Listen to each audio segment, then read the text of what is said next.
ជំរាបសួរប្រិយមិត្តជាទីមេត្រី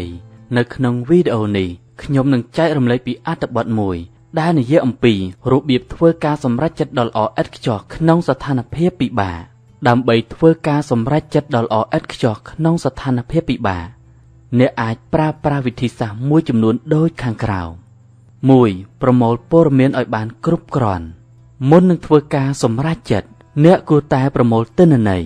និងព័ត៌មានដែលពាក់ព័ន្ធទាំងអស់ព្យាយាមស្វែងយល់ពីប្រភពនៃបញ្ហាមូលហេតុនិងផលវិបាកដែលអាចកើតមានកុំសម្រេចចិត្តដោយផ្អែកលើអារម្មណ៍ឬការស្មានដោយមិនច្បាស់លាស់ 2. ពិចារណាពីជម្រើសទាំងអស់បន្ទាប់ពីបានព័ត៌មានគ្រប់គ្រាន់ហើយសូមរៀបរាប់ពីជម្រើសដែលអាចធ្វើបានទាំងអស់កុំប្រញាប់បោះបង់ជម្រើសណាមួយចោលភ្លាមព្យាយាមគិតឲ្យបានស៊ីជម្រៅពីគុណសម្បត្តិនិងគុណវិបត្តិរបស់ជម្រើសនីមួយៗ 3. វេតម្លៃហានិភ័យនិងផលប៉ះពាល់ត្រូវដឹងថាជម្រើសនីមួយៗសុទ្ធតែមានហានិភ័យនិងផលប៉ះពាល់រៀងៗខ្លួនវេតម្លៃថាជម្រើសមួយណាដែលមានហានិភ័យទាបនិងអាចផ្ដល់ផលប្រយោជន៍ខ្ពស់បំផុតអ្នកអាចសួរខ្លួនឯងថាតើអ្វីនឹងកើតឡើងប្រសិនបើខ្ញុំជ្រើសរើសជម្រើសនេះនិងតើខ្ញុំអាចដោះស្រាយជាមួយផលវិបាកនោះបានទេ 4. ស្វែងរកការប្រឹក្សាយោបល់ប្រសិនបើអ្នកមានការលំបាកក្នុងការសម្រេចចិត្តតែម្នាក់ឯងអ្នកអាចសុំយោបល់ពីអ្នកដែលមានបទពិសោធន៍ឬអ្នកជំនាញក្នុងវិស័យនោះពួកគេអាចជួយអ្នកមើលឃើញពីទស្សនៈផ្សេងៗដែលអ្នកអាចនឹងនឹកស្មានមិនដល់ 5. ទុកពេលឲ្យខ្លួនឯងការសម្រេចចិត្តសំខាន់មិនគួរធ្វើឡើងដោយប្រញាប់ប្រញាល់នោះទេទុកពេលវេលាឲ្យខ្លួនឯងដើម្បីគិតពិចារណាឡើងវិញបន្ទាប់មកចាប់ផ្ដើមសម្រេចចិត្តម្ដងទៀត 6. ទុកចិត្តលើវិចារណញ្ញាណបន្ទាប់ពីបានវិភាគនិងពិចារណាគ្រប់ជ្រុងជ្រោយហើយសូមទុកចិត្តលើវិចារណញ្ញាណរបស់អ្នកពេលខ្លះការសម្រេចចិត្តដ៏ល្អបំផុតគឺកើតចេញពីការជឿជាក់លើខ្លួនឯងការធ្វើការសម្រេចចិត្តដ៏ល្អឥតខ្ចោះគឺមិនមែនជាដំណើរការមួយដែលត្រូវតែល្អឥតខ្ចោះនោះទេវាកើតចេញពីការប្រមូលទិន្នន័យឲ្យបានគ្រប់គ្រាន់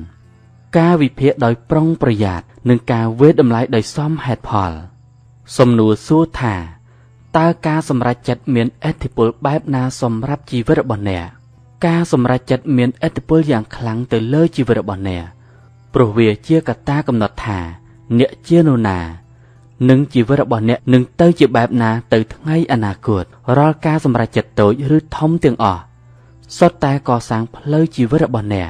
1. កសាងអនាគតរាល់ការសម្រេចចិត្តដែលអ្នកធ្វើនៅថ្ងៃនេះគឺជាមូលដ្ឋានគ្រឹះសម្រាប់អនាគតរបស់អ្នក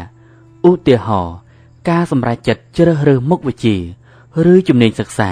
មានឥទ្ធិពលទៅលើអាជីពការងាររបស់អ្នកនៅថ្ងៃមុខការសម្រេចចិត្តសន្សំប្រាក់ឬវិនិយោគនឹងកំណត់ស្ថានភាពហិរញ្ញវត្ថុរបស់អ្នកនៅពេលអនាគត 2. បង្ហាញពីតម្លៃនិងចរិតលក្ខណៈការសម្រេចចិត្តដែលអ្នកធ្វើឆ្លុះបញ្ចាំងពីតម្លៃផ្ទាល់ខ្លួនរបស់អ្នកឧទាហរណ៍ការសម្រេចចិត្តជួយអ្នកដទៃនៅពេលពួកគេមានបញ្ហាគឺបង្ហាញថាអ្នកជាមនុស្សដែលមានចិត្តល្អនិងចេះជួយអ្នកដទៃជម្រើសដែលអ្នកធ្វើបង្ហាញថាអ្នកជាមនុស្សបែបណា 3. បង្កើតបទពិសោធន៍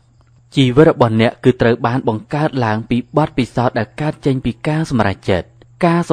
ធ្វើដំណើរទៅកន្លែងថ្មីជួបមនុស្សថ្មីឬសាកល្បងអ្វីដែលថ្មីសុទ្ធតែនាំមកនូវបទពិសោធន៍ថ្មីដែលជួយឲ្យអ្នករៀនសូត្រនិងរីកចម្រើន 4. មានឥទ្ធិពលទៅលើសុខភាពផ្លូវចិត្តនិងផ្លូវកាយការសម្រេចចិត្តដែលអ្នកធ្វើជាឥទ្ធិពលទៅលើសុខភាពរបស់អ្នកផងដែរឧទាហរណ៍ការសម្រេចចិត្តបរិភោគអាហារល្អៗនិងហាត់ប្រាណជាប្រចាំធ្វើឲ្យសុខភាពរឹងមាំ